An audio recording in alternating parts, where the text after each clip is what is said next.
నాకు పోలీసు వాళ్ళ నుంచి కూడా సెటిల్మెంట్ చేసిర్రు. ₹1,00,000 50 లక్షలు ఇస్తాం, ₹1 కోటి ఇస్తాం అన్న రికార్డ్స్ ఉన్నాయి నా దగ్గర. పోలీసు వాళ్ళు ఎట్లా సెటిల్మెంట్ చేస్తారు? ఏం చేసిర్రు? ఇప్పుడు gross misconduct, active participation in political election activities in serious violation of the political conduct rules, ఇది పెట్టి చేసిర్రు. నేను ఎక్కడ యాక్టివ్ పార్టిసిపేట్ చేసినా ఏం జరుగుతుంది, రేపు నేను కండవలు వేసుకొని ఎక్కడ చేసినా అనేది సభ్య సమాజం గమనిస్తుంది. ఇవాళ ప్రపంచం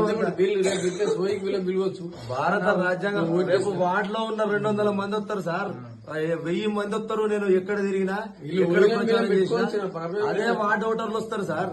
ఇవాళ ఒక దౌర్జన్యం, ఒక 100 కోట్ల మనిషి వచ్చి ఇవాళ అందరినీ కొనేస్తా. నాకు గవర్నర్, నాకు పోలీసు వాళ్ళ నుంచి కూడా సెటిల్మెంట్ చేసిర్రు. ₹1,00,000 50 లక్షలు ఇస్తాం, ₹1 కోటి ఇస్తాం అన్న రికార్డ్స్ ఉన్నాయి నా దగ్గర. పోలీసు వాళ్ళు ఎట్లా సెటిల్మెంట్ చేస్తారు? నా డిపార్ట్మెంట్ వాళ్ళు తోటి డిపార్ట్మెంట్ వాళ్ళు 50 లక్షలు ఇస్తామని సెటిల్మెంట్ చేస్తారా? డీసీపీ అంటాడు, నువ్వు ఆయన ఏమంటాడు, నువ్వు ఏమ్రా, నువ్వేమన్నా ఎమ్మెల్యేవా ఎంపీవా? నువ్వు అంత అహంకారం దేనికి? ఎవడు చెప్తే ఇంటలేవట, నువ్వు ఎవడు చెప్పినా ఇంటలేవట, నువ్వేం పెద్ద అదా అంటారు. ఇవాళ నా 3 ఆడపిల్లలు, వాళ్ళ భవిష్యత్ ఏంది?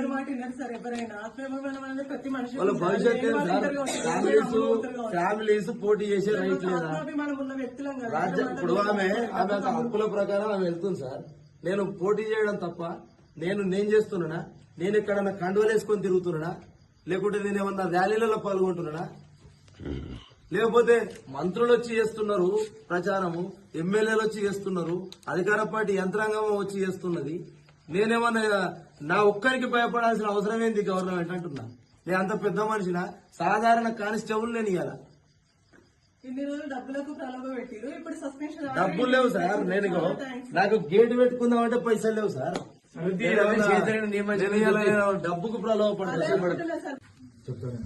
ఇప్పుడు ఏం చెప్తారు తీసుకున్నాక ఈ కాపీ ఇస్తాము. ఆయన ఆల్రెడీ ఎందుకు సిక్ అయినా ఎక్స్ప్లెనేషన్ నోటీసే ఇవ్వలేదు. నేను సస్పెన్షన్ ఆర్డర్ ఎట్లా తీసుకుంటా సార్? నేను చెప్తాను మొత్తం అన్ని రాజు అని సార్. నేను ఒకటే మాట, ఇప్పుడు ఇంట్లో పడుకున్నాను మాకేం అట్లా కాదు సార్. మీ డ్యూటీ మీరు చేస్తారు, నేను కూడా నువ్వు మొత్తం సర్వ్ చేసినట్టు నీకు ఆల్రెడీ నేను ఏమంటున్నా, నేను హాస్పిటల్లో ఉన్నానా లేదా అనేది. ఇవాళ హాస్పిటల్లో నేను అడ్మిట్ అయినా లేదా ఒక 50 మంది చూసిరు. నేను ఈ సస్పెన్షన్ ఆర్డర్ ఎట్లా తీసుకుంటా? నేను ఒకటే మాట, నేను హాస్పిటల్లో ఉన్నానా లేదా అట్లా మెడికల్ రిపోర్ట్ చెప్పు. మీరు ఎన్ని రోజులు హాస్పిటల్ నేను 2 డేస్ నుంచి మరి మీరు ఇంటిమేషన్ ఇవ్వచ్చు కదా. 3 డేస్ సార్. సార్ నాకు డిజాస్టర్ పీరియడ్ 21 డేస్ ఉంటుంది. నేను 21 రోజులు నాకు అవకాశం ఉంటుంది యాజ్ పర్ పోలీస్ మాన్యువల్. నీకు అయితే యాక్షన్ ఏంటంటే మీరు ఇక్కడ కదా సార్. ఇప్పుడు పోటీ చేస్తారు. నేను వితౌట్ ఇంటిమేషన్ కాదు, ఆ డీసీపీ గారు నన్ను వేధించారు. నేను ఒక దళిత వ్యక్తిని పోటీ చేసేటప్పుడు నన్ను వేధించారు. నన్ను ఇష్టం వచ్చినట్టు అధికార దుర్వినియోగంతో తిట్టిర్రు. నన్ను తిట్టడం వల్ల నాకు బీపీ లో అయింది. నేను వచ్చి అక్కడే హెడ్ క్వార్టర్ ముందు పడిపోయినా. పడిపోతే మాతో పాటు మా తమ్ముడు వచ్చిండు. మా తమ్ముడు వస్తే అక్కడ నుంచి తీసుకొచ్చి డైరెక్ట్ మాకు తెలిసిన ఫ్యామిలీ డాక్టర్ ఉంటే అక్కడ అడ్మిట్ చేసిండు. అడ్మిట్ అయినో లేదో ఈ రిపోర్ట్స్ చూడండి. అయితే మేమేమంటున్నాం బ్రదర్, 13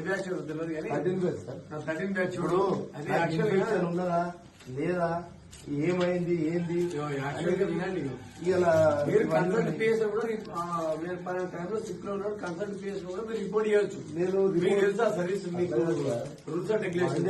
1 డే సర్వీస్ లా 1 డేలో నేను హాస్పిటల్లో వండుకొని ఉంటే ఇవాళ ఇప్పుడు జస్ట్ ఇన్ఫర్మేషన్ మీరు ఎట్లా ఇవ్వచ్చు, కన్సల్ట్ పిఎస్ కూడా ఇవ్వచ్చు, ఫోన్ ద్వారా కూడా ఇవ్వచ్చు. సిక్ అయిన సార్ ఫోన్ ద్వారా కానీ మీ దగ్గర రిపోర్ట్ ద్వారా కూడా మీరు ఇవ్వచ్చు. ఇది కావాలనే ఇది ఇలా అధికారం నా భార్య పోటీ చేస్తున్నప్పుడు ఈ ఇంత అధికార దుర్వినియోగం అనేది ఈ ఎంత రాజ్యాంగ విరుద్ధమైన చర్య. నేను ఒకటే మాట, పోలీసు ఫ్యామిలీస్ పోటీ చేయొద్దా చేయలేదా అనేది రాజ్యాంగం కల్పించిన హక్కు. నా భార్య, పిల్లలు ఉన్నారా? 3 పిల్లలు ఉన్నారు, చిన్న పిల్లలు. నాకు అత్తమామ లేరని రిక్వెస్ట్ చేసిన, నాకు బామ్మది లేరని రిక్వెస్ట్ చేసిన. ఇంత ఇవాళ అధికార పార్టీ అయినంత మాత్రాన ఇంతగా దౌర్జన్యం చేస్తే నేను అపోజిట్ పార్టీ బీఆర్ఎస్ పార్టీ తరఫున మా భార్యను గౌరవించి టికెట్ ఇచ్చింది. ఇవాళ టికెట్ ఇస్తే ఇంత అధికార దుర్వినియోగమా? రేపు ఇదే ప్రజలు గమనిస్తారు సార్. 100% ప్రజలు గమనిస్తారు. రేపు పొద్దుగాల అదే అంబేద్కర్ ముంగట నా పిల్లలు నా భార్య వైపు కూర్చుంటాం. ఏం జరుగుతుందో చూద్దాం. అది ఫర్దర్ మీరు ఏమైనా చేసుకోండి మీ వ్యక్తిగత మాకు అవసరం. ఓటుతో గెలిచింది మొదటి పెట్టామే వస్తు కాదు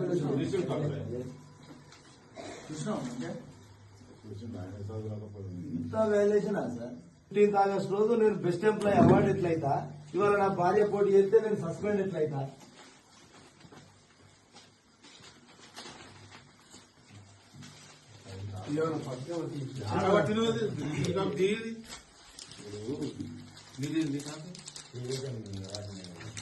సోషల్ మీడియాలో మొత్తం ఇదే ఉండాలి. రేపు ఇవాళ అధికార పార్టీ ఎంత దుర్వినియోగం. రేపు 12 వార్డులలో ఇలా చేర్యాల ప్రాంతంలో నా పైన జరుగుతున్న అఘాయిత్యాన్ని ఖండిస్తారు సభ్య సమాజం. పెన్షన్ అనేది ఏం లేదు రమేష్, అంత బాధపడేది కూడా ఏం లేదు. సిక్ అయి ఉన్న ఒక ఉద్యోగి దగ్గరకు వచ్చి సస్పెన్షన్ ఆర్డర్ ఇవ్వడం కూడా కరెక్టేనా సార్? ప్రెస్సుల్లో మీడియా సార్ పొద్దున పెడదాం, అంబేద్కర్ దగ్గర పెడదాం, ప్రెస్సులు మీడియాను పొద్దున పెడదాం. మీడియా ఈ అర్ధరాత్రి వచ్చి దౌర్జన్యంగా ఇవ్వడం అనేది ఓకే. ఇది ఆయన కూడా చెప్తాడు, ఎవరైనా okay sir, okay sir.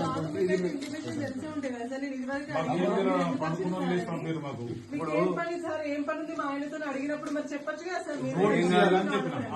Notice ఇవ్వాలి. ఏం కాదు. నోటీస్ అంటే మేడం అమ్మా ఏం కాదు తల్లి, ఏమైతుంది ఏం కాదు. గీత వాళ్ళ ఇది ఇప్పుడు అమ్మాయి ఆయన కూడా తెలుసు. మనం వాళ్ళ మీద